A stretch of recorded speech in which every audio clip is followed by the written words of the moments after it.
From 1930 to 1935, one artist took on the commission of a lifetime. She traveled the world to find people who represented all the living races of mankind and to recreate them in sculptural form. This is the story of her achievement and how it reveals the changing concept of race.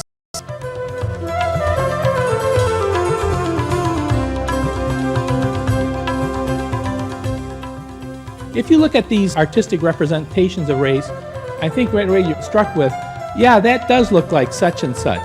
That appears to be someone that looks like they're an African, or this looks like an American Indian, and so forth. What you see in many of these representations are cultural features too, the clothing, the hairdo, and so forth.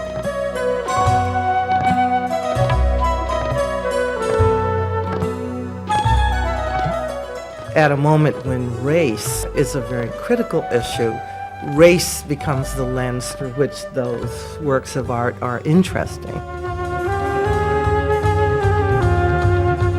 Can one particular model represent a particular type of race?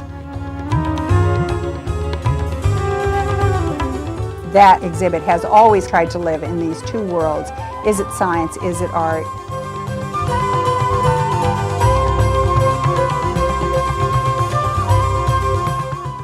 These magnificent sculptures are both art and science.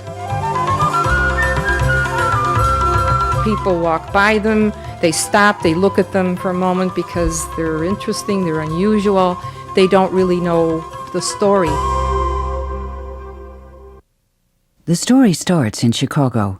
Displayed at the Columbian Exposition in 1893 were human skulls and bones collected by archaeologists. The new Field Museum of Natural History acquired the archaeological collections and added to them with research expeditions. In 1921, a new Field Museum building opened, and the public streamed in. Especially popular was the Hall of Prehistoric Man.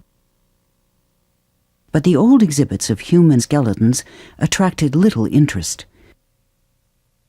The director of the museum, Stanley Field, decided to hire 5 artists for a new exhibit about the living races of mankind. He wanted the new exhibit to open in time to take advantage of the millions of visitors expected in Chicago for the Century of Progress Fair in 1933.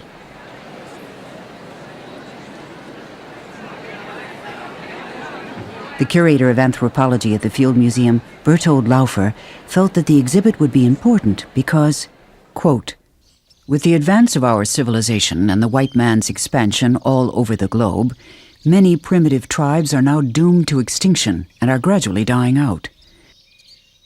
It may be questioned whether any vestiges of the life and culture of primitive man will have remained on this earth by the time the following century arrives.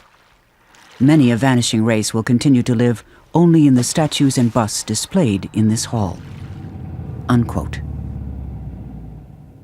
The original commission was to be 5 or so artists, maybe a few more than that, who were going to be divvied up, and they would be sent off to different parts of the world, some to Africa, some to Asia, South America, and so on. And they would all bring back their images of particular races that the anthropologists had identified. But one artist won the whole commission. Malvina Hoffman, a 46-year-old New Yorker with a studio in Paris, had won some renown with portraits and monuments, including the massive figures to be put high atop a London building, Friendship of English-Speaking Peoples. She convinced them into giving her the entire commission by telling them that that way they would avoid infighting amongst the which is probably true, amongst the various artists involved, and let her do the whole thing. The anthropologists wanted the figures done in painted plaster, with glass eyes and real hair, to show biological features of race, such as skin color, eye color, and the texture of hair. But artist that Hoffman was, she could only envision these works in bronze. Malvina Hoffman created what may be the largest single artistic commission by one sculptor, 104 life-sized figures, busts, and heads in just 5 years. 2 million people visited the Hall of Man the first year it opened, and many millions more over the next 35 years. From the first, curator Laufer knew what difficulties the museum faced in attempting to educate the public about human diversity. Quote, "Anthropology is a young science. Its problems are complex and manifold, and there is still a wide divergence of opinion as to methods, conclusions, and results." And he warned, "Much harm has been done by the general confusion of the terms race, nationality, language, and culture, all of which are entirely distinct." Unquote. Yet the exhibit combined those concepts in portraying race. And by 1944, Chief Curator of Anthropology Paul S. Martin still struggled to convey the complexities of racial classification. In a letter to Malvina Hoffman, he cautioned, quote, "So little is known about physical anthropology, and we have inherited a vast and clumsy system of nomenclature that is now antiquated and incorrect and yet is firmly entrenched." Regarding a map that was to be illustrated with reproductions of Hoffman's sculpture, he suggested, each figure should carry a title and subtitle. For example, Lap Man, White Mongoloid Mixture. Or you might use a single term combined with some simple symbols. A square would stand for white stock, a circle for Negro stock, and a triangle for Mongoloid stock. For mixtures, you could combine the symbols. Here at the museum, we shall use a combination of terms. For example, Tibetan woman, Mongoloid stock, Lhasa, Tibet. They are compromises, but the best we can do at the present time." Unquote. But advances in scientific knowledge about human genetics, human evolution, and human adaptation to environments increasingly challenged the premise of the exhibit, that racial types could be identified by physical appearance. In 1968, the museum closed down the Hall of Man. But Hoffman's human family made a lasting impression on museum visitors over several generations, and curators have responded to the many requests from the public to keep some of the sculptures on view. About 2/3 of the sculptures were put into storage.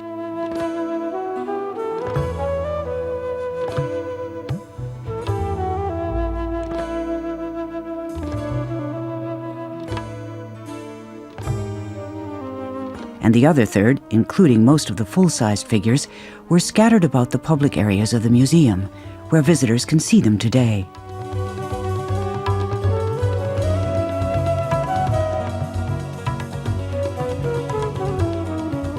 The reason we're at the Field Museum today is because of Malvina Hoffman. A number of years ago, maybe 20 years ago, I came across a book, Heads and Tails, about the sculpture project that Malvina Hoffman did in the early 30s, I believe. I'd always heard about them being here at the Chicago Field Museum, and we were visiting relatives, and we came up here today because we wanted to see these sculptures. I don't know where all of the sculptures are located. I think that makes it difficult to see them. The whole problem that the Field Museum is running into now of what to do with the pieces now that they have these life-size bronze pieces. What do we do with these things? Do we house them in closets? Do we sell them? Put them in the basement? That problem would have disappeared if the original idea to make them out of the plaster with glass eyes and hair had been followed, because they wouldn't have survived. The minute that they dismantled the show and shoved them all into a closet after her death, they would have been so nicked and banged up, they would have just thrown them away. The museum invited a panel of educators and scientists to discuss the conflict between the scientific delineation of race and the artistic vision of Malvina Hoffman. Tonight's conversation focuses on Malvina Hoffman and her project for the museum. The objectives for the conversation are to explore the intersections of art and science, to discuss how standards of art and theories of science can be understood in their cultural context, and to point to some possibilities for a more informative use of the Malvina Hoffman sculptures in the Field Museum. The conception of the plan belonged to the museum. The work was Hoffman's. The final product bore the stamp not only of her artistic skills, but of her strong beliefs. The eye doesn't see without thinking first, so that what we see is always a product of all of our cultural appurtenance and what we are programmed to see, and Malvina Hoffman's sculptures, as much as they were a continuing discovery for her, were also a product of her cultural context. I would like to thank the Nubian Forum for inviting me to participate in this program. I would like to thank them for giving me the opportunity to view again these amazing sculptures by Malvina Hoffman after 30 years. I saw them in 1968, a year before they were removed, ostensibly to make room for the Field's 75th anniversary exhibit. I took the time a day or so ago to view every single piece. And the more I saw of them, the more I was impressed with the magnificence of Ms. Hoffman's works. Well, I understand that the project actually, when it was prepared by the anthropology department, the anthropologists actually had already put together a list of something like 120 types of people for Hoffman to go out to interview them. That's a very familiar list of people that she went to see, which is familiar to first-year anthropology students as a list of ethnographic peoples. The Sakai, the Samang. She was being instructed to just go get an example of each. Hoffman began the challenging assignment in her Paris studio in the summer of 1931, sculpting people brought to Paris for a colonial exposition from the French colonies of Africa, Indochina, Java, and Bali. She would borrow a model for the day, drive him to her studio, make measurements, take photographs, and begin to sculpt a clay portrait. During the fall and winter of 1931 and spring of 1932, Malvina traveled widely to find other types. She went to Hawaii, Japan, China, the Philippines, Borneo, Makassar, Bali, Singapore, the Malay jungles, Burma, India, and Ceylon, often traveling under difficult conditions. Hoffman traveled with her husband, Samuel Grimson, her secretary, Gretchen Green, and Jean DeMarco, who would cast the clay originals into plaster. Her husband recorded the trip in motion pictures and photographs. 30 years later, in 1961, Malvina Hoffman recalled what she called her hurricane years in an interview. First, she was asked how she had traveled. Many, many different ways. It was a big ocean liner to begin with. Then we got into smaller ships, not deluxe at all. Sometimes little launches, sometimes you get a lift in a junk.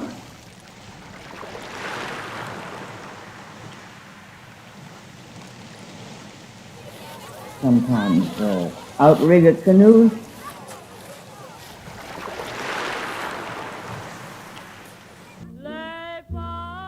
I did not go on surfboards to get into Hawaii, but they say the only thing you have to be careful about there is the strength of the waves that carries in these surfboard riders and the charm of the boys themselves.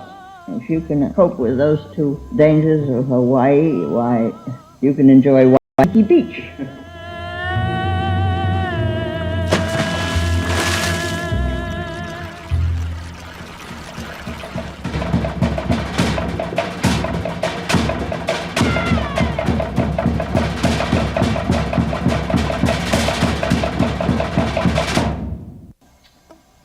But when you get on land and you have a variety of transport means,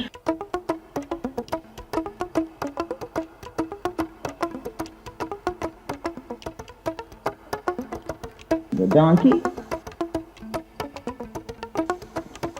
the elephant was perhaps the most unpleasant motion.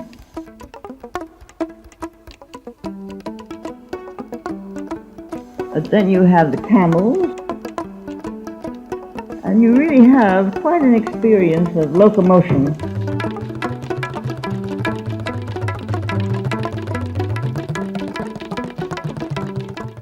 And of course, Shank's mare or your own two hind legs are what really carry you over a great many difficult places, because landing and moving from one place to another, you have to walk it. There's no way of getting out and walking a great deal in a thing like this.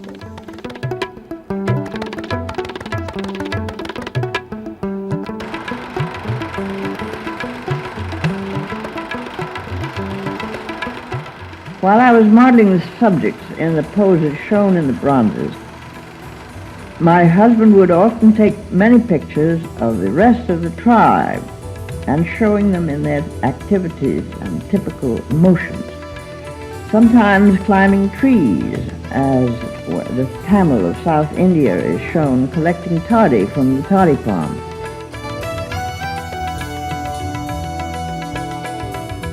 There's no anything that you might need in sculpture whatsoever. We had to carry 27 metal containers that carried our supplies, tools, or clay, or wax, or plaster, all unknown.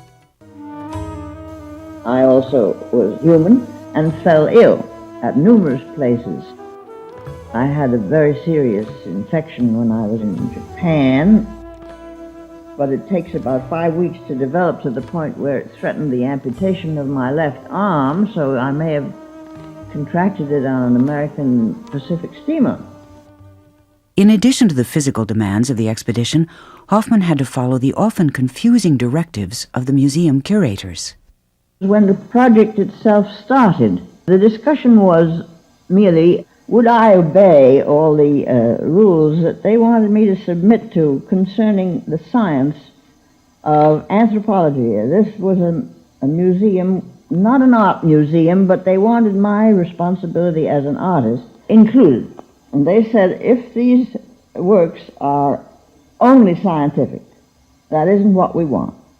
It's got to measure up to the statistics that the scientists will impose on it. It's going to reveal the inner character, the racial character, and it is supposed to be the differentiation between that type and perhaps a close neighbor. There was no agreement among the scientists themselves about this concept, and perhaps what was happening here at the Field Museum was an attempt to have a dialogue, in a sense, about this whole issue. We got very few complaints about the sculptures.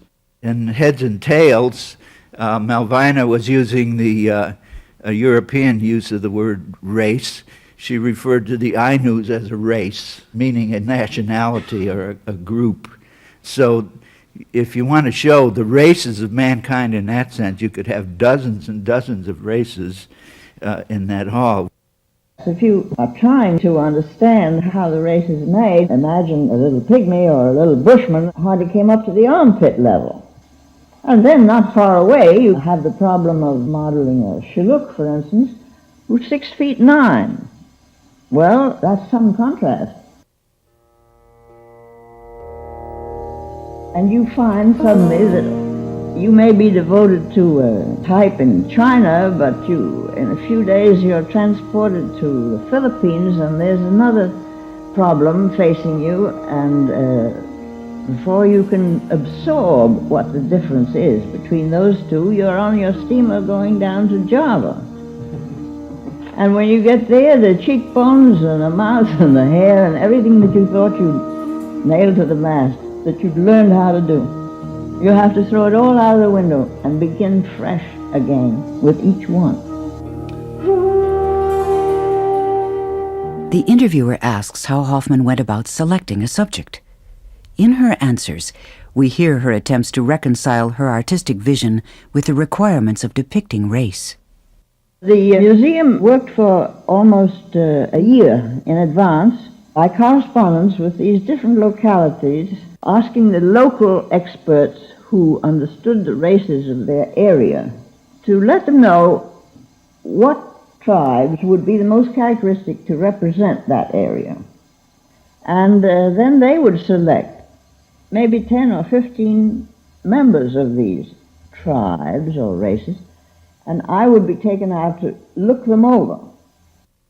They let me decide which ones were most sculpturesque, which ones moved around and acted as if I could cooperate with them or they with me most directly. And out of maybe 10, I'd select 2, and I'd see whether they could pose for me quietly. I think they're really portraits of the people that she ran into. When you see the photographs, you're amazed how close to the photographs her work is. But it's not just a sculptural representative of that photograph. In other words, it becomes something beyond, which is great. I mean, it becomes a piece of art. It becomes invitation to imagine that you were in that spot and that she's going to start to dance, which is wonderful.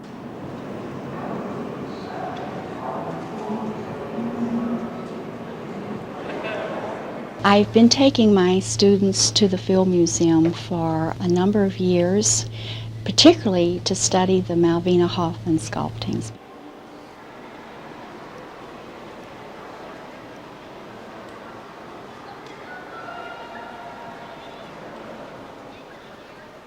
Not only do they get the anatomy lesson, but also what I try to stress in my particular class in life drawing is a sense of the spirit, the individual characteristic spirit of each human being. And I think she does that so beautifully, and the students seem to get a great deal out of it.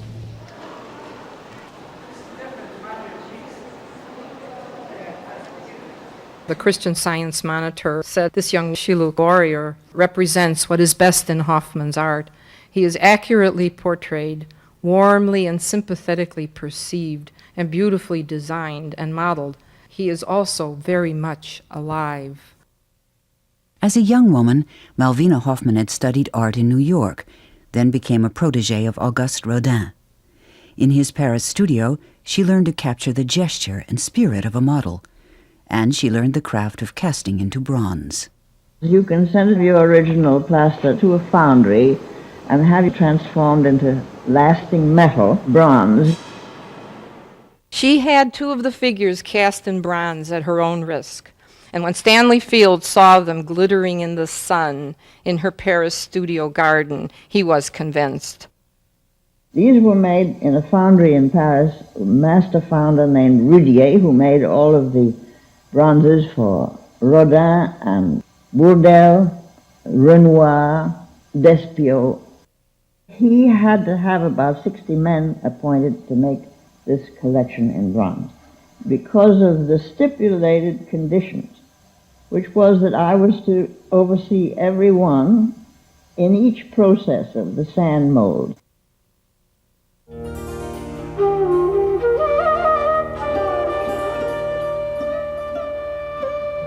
You'll notice they're all different colors.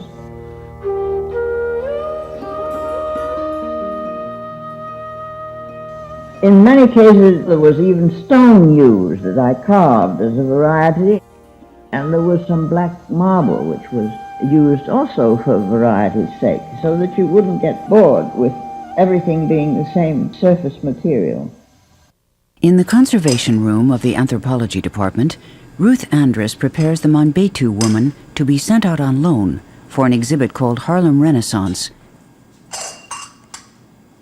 Malvina used variations in her patinas, and you can see a lighter patina here and a darker one here, the darker part being her hair and the lighter being the raffia.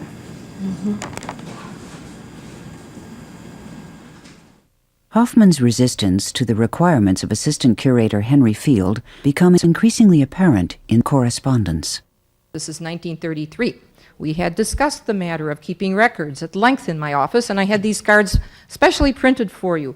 May I ask whether these have been used and filled out? And if so, I would naturally like to have this set for the records of my department. All this is necessary, not merely in the interest of the work itself and for our own information, but also for the benefit of anthropologists who may call at the museum and wish to study your materials. Malvina's response. This is May 1933. I remember a long time ago having written to say that I really could not fill out those cards the way they were printed. It was far too complex a history and would have taken the greater part of my time and left nothing for sculpture. Very often, we were not able to take measurements of the subjects. It was the best we could do to get photographs and in some cases just persuade them to pose. People have a natural aversion to being touched and handled. Whatever anthropological measurements we were able to obtain is in the box. If anthropologists call at the museum and wish to check up on measurements, they had better concentrate their time on Henry's department, which will be skulls, bones, charts, and all the orthodox methods of studying their subject. My brain children are only to be looked at and not measured. And then she adds in her own writing, the bronzes should not be scratched by calipers or by compasses.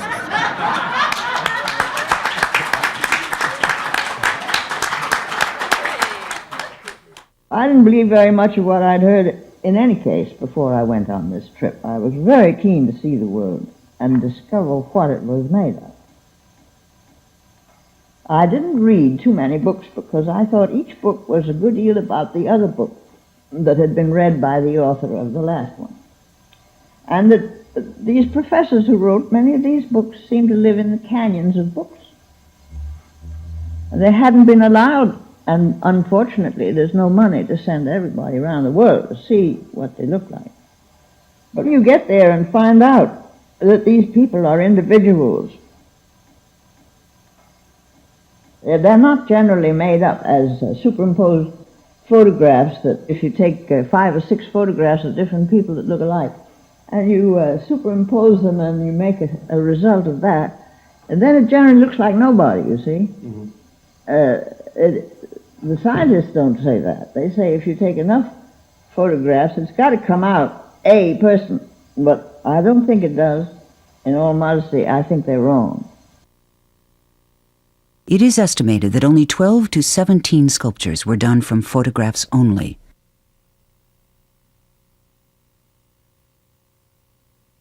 The rest were done directly from models.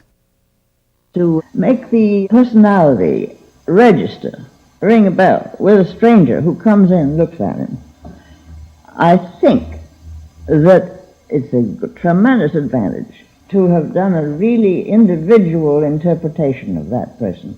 He will represent the tribe more by being himself than if you tried to superimpose what you noticed about the other people around.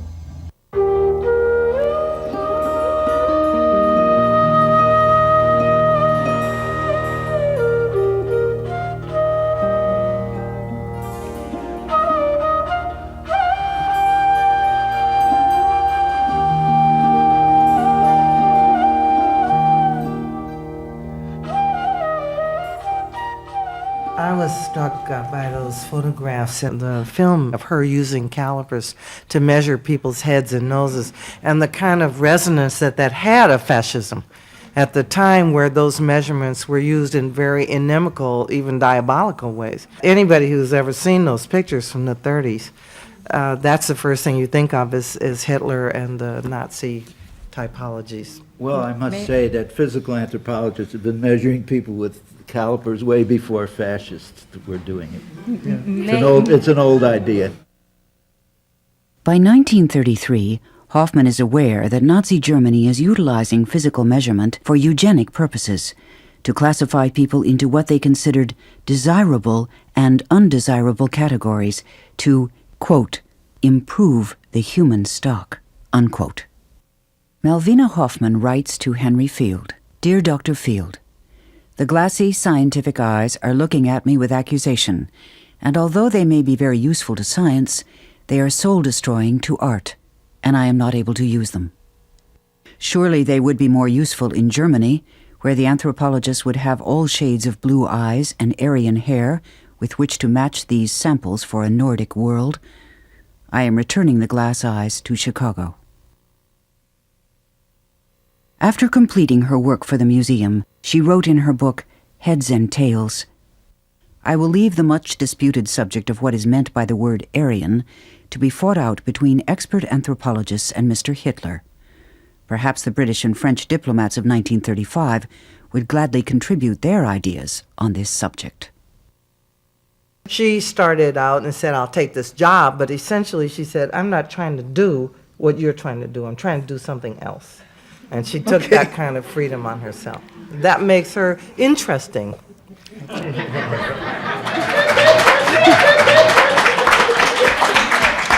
She just went ahead and did what she wanted That's to do. what I meant. Okay. She had respect for people. Some of the sculptures show some of the things that were considered standards of beauty, such as the Bang Batu woman. This was a very heavy headdress and was difficult to bear. Some of the most grotesque sculptures and portraits she did still show an inner, a kind of dignity. They were never held up as freaks, as Barnum would do in a circus. She showed a respect for these people and their lives and what they had to endure. You got to take everything as it is and respect it. Because the Lord made us in many, many different forms. But I don't think we have any prerogative in this thing of judging that he made the Mangbetu woman look the way she does, or even the Ubangi with the discs in her lips. The Lord didn't put the discs in. It was the foolishness of the tribe, if you like, but it was also a tradition that the men said protected the women, because they kept them inside their tribal borders, hoping that the men on the other side didn't like those discs in their lips. You go up to the Ainu country, for instance, in north of Japan, and the hairy Ainu has been maligned, in my opinion, for many years. Oh, I remember even in school being told a hairy Ainu was referred to as if he was an ape covered with fur. I've seen a lot of people who never heard of an Ainu who are more hairy than they are. They have such a sensitive, shy, gentle character, and they look as if they'd just take an axe and beat you over the head if they had the axe.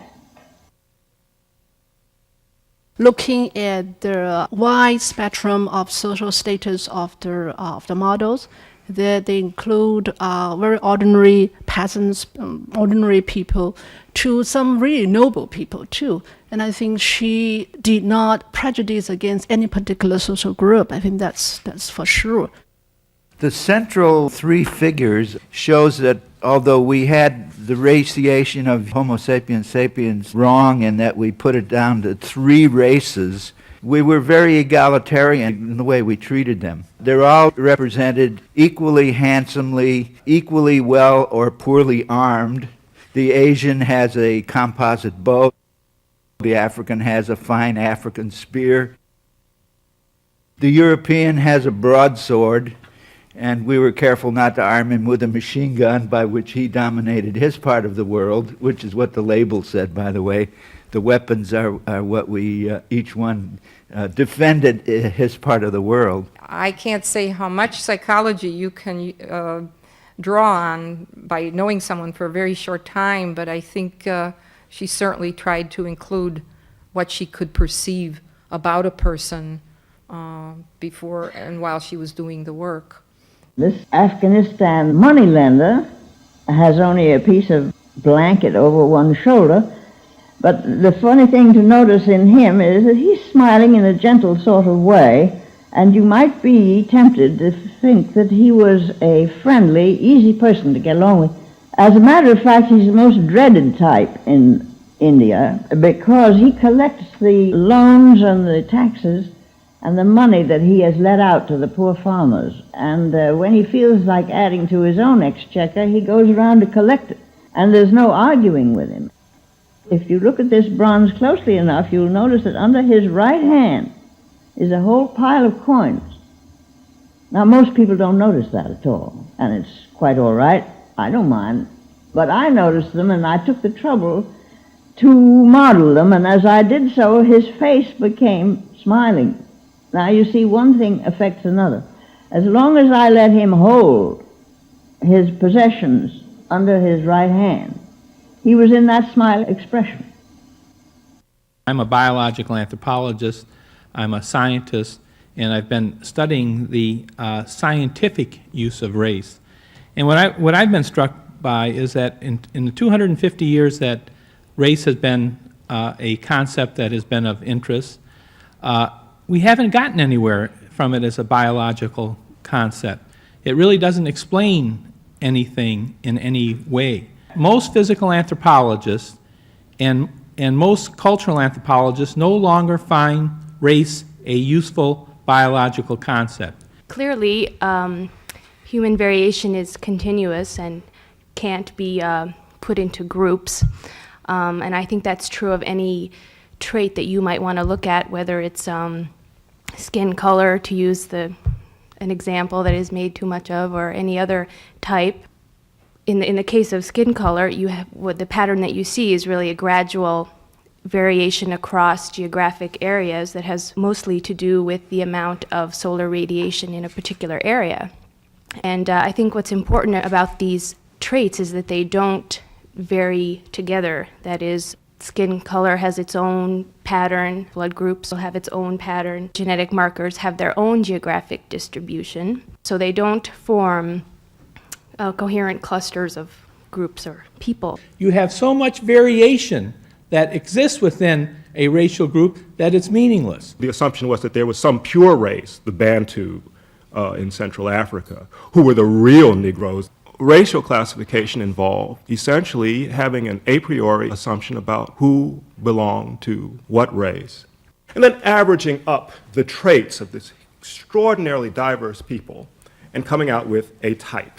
These categories, these types, are as much an act of imagination by the scientists as the visual artist rendering of each of them. And I think that's a very critical point for us to realize when we look at somebody whose work rests on a kind of boundary between art and science, that each of those pursuits is really a pursuit of the imagination. What we're kind of hearing, perhaps, is that, in fact, she was given an almost impossible assignment to accomplish, and that what she discovered as she went and tried to do this was that, that there is this tremendous variation of people's physical appearance, and she was trying to capture some of that. People can look at the Hoffmans, see the variation that's there, as she did, but see them as types, then try to create their own image in terms of those types. And what they're going to discover when they do that is they can never match their image, whoever you are, to any one type. You are a blending of all of these types. What you have is these traits are blending in from one another in one way, in another way, in another way, sort of like waves in the ocean, so that it's just an abstraction to cut out that group and say they have those characteristics and that defines that group. Free of the constraints of the original concept of the Hall of Man, the sculpture can now be perceived in many other ways. The great power of art is that it can be engaged on so many different levels, and that the anthropological lens is the one that impelled the making of them in the first place, and certainly paid for them. But it's not, it's only one dimension of the value of the work. Works of art by women might become a very interesting concern for somebody, and they take on a very different meaning, or representations of women in different cultures. These magnificent sculptures are both art and science. To me, an artist, they loom as one of the most important and valuable groups of artifacts in the Field Museum's vast collections. They are really placed in no context at all. They're in limbo in a way because the hall was dismantled, the whole idea, all the concepts were shut down, and the anthropologists were very, very careful about not placing them in any context with science, anthropology. So popular demand was that they be brought out, and they've been just placed where they could be placed. Well, I don't know what the ultimate goal of this reorganization has been, to put them throughout the museum. Of course, I feel they need to be preserved. I think it would be very interesting to see the full collection, all of them, and compare them one to another. What would be an appropriate signage for these works to be displayed in the Field Museum to stop people, especially, say, kids, from coming in and actually seeing types, and in fact the exact types that science has now left behind? Mm-hmm. When I look at these labels and see something that says Ethiopian or Ainu, immediately I think, what was that person's name? What was that person's name?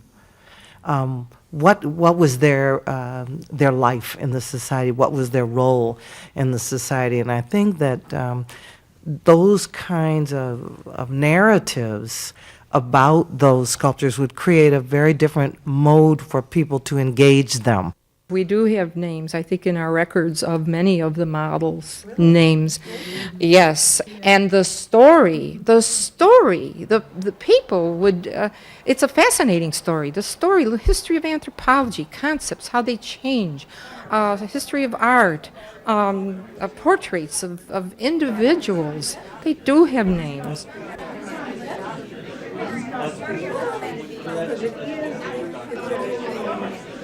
After seeing the 20 or so sculptures that I've been able to look at today, I feel that more than anything, they honor the people and the cultures that they represent, both the individual models as well as the majesty of the human experience and living in different environments and different places and climates in the world.